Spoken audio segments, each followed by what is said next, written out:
David, why do you have a sealed copy of the Uruk-Hai Army, some bags of Lego, and a built UCS tie advance?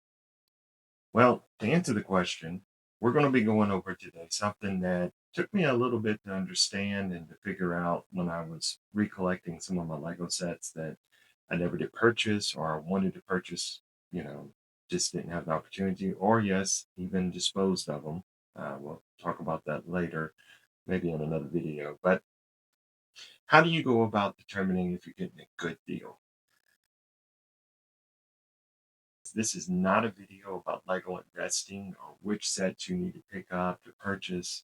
None of that. There are tons of videos out there. There are dedicated content creators that go over that and websites galore. This is how to obtain sets that have retired and know that you're kind of getting a fair deal, a good deal on them.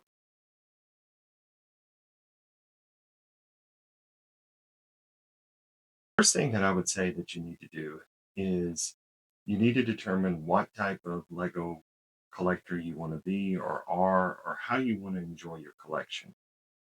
So, do you want to be an inbox, which is something like this that you just put on the shelf and enjoy it, which that is 100% fine. That's great. Some of the artwork on some of these boxes from back in the day is just amazing.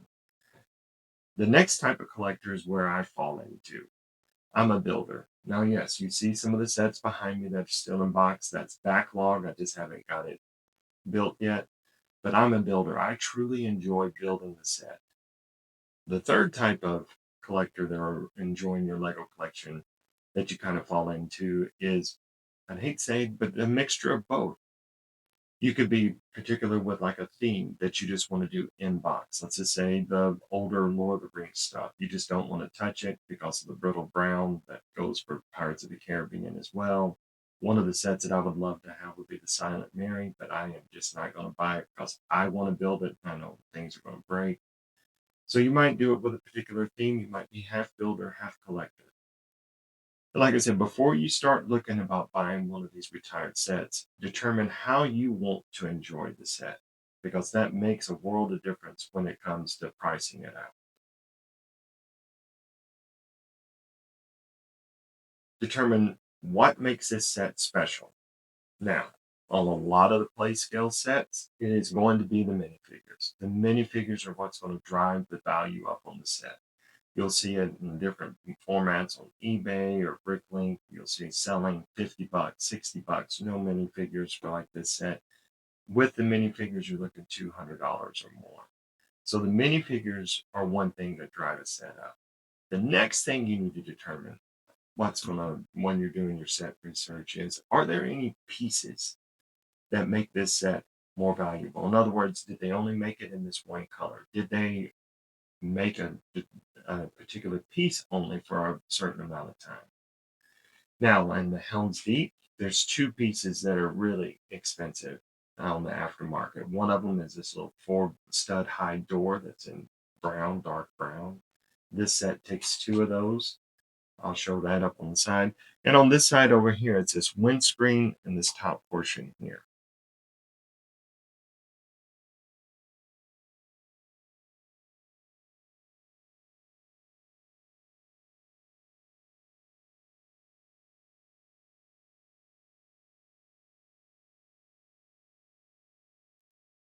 Another thing that you need to determine when you're doing your set research is if it has stickers, am I going to be the person that's going to want the original sticker sheet or am I fine with an aftermarket?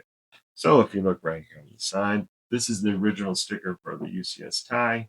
And then I have the aftermarket sticker sheet that I purchased here just because it looks better. Again, these are just minor things that add up total in the end. So once you've done your set research, the next thing that you need to do is determine again where I fell into that category and how I want to enjoy it. If you want to buy it in box and build it directly from the box, go for that or display it. If you want to buy it already used, you can do that as well. They sell the sets used, do that as well. If you want to do it by pick a brick, which is basically this one is pseudo mock style because I'm going to replace two pieces on this that or three pieces that I just refuse to pay the price on. You can do it that way as well. So you might ask, David, what what information is there out there that I can utilize? So one of the sites that I use quite often is Brick Economy. Brick Economy, I like to use it just because it gives me a value of the set that's selling and it pulls data from eBay, Bricklink, and other avenues. It also gives me a value of the minifigures. So if I'm looking for a particular set and I'm like, well, I don't really need the minifigures, or I don't want the minifigures, I just want the set, you can go that route as well. It also gives you a value of used, and that's where I fall into it. I fall into the used category because regardless of if I have it sealed in box, it's getting cracked and getting built. So when I purchase a set, I need to fall somewhere within that used price range or just a little bit over on that price range. The next website that I use quite often is Bricklink.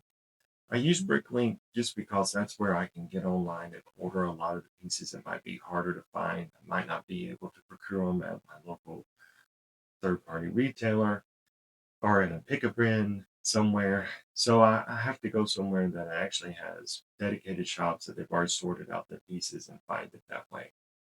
Again, when you go that route, you can use another website called Rebrickable.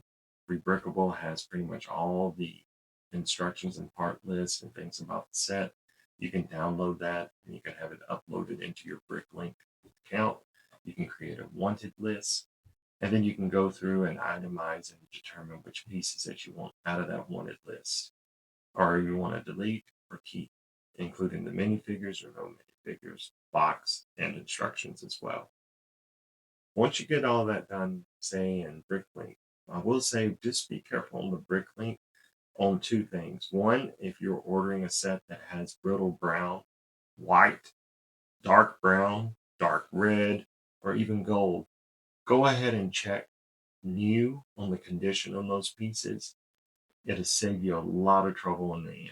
You'll pay a little bit more, but it'll save you a lot of trouble.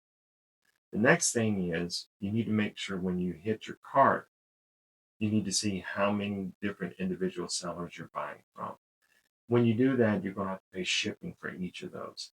So one or two doesn't really add up to that much. But if you're building a full set, like say Helm's Deep or the TIE Fighter, I'll show those estimated prices. You've got several other shippings that you're going to have to add up. So 6 to 10 shippings, that adds up really quick.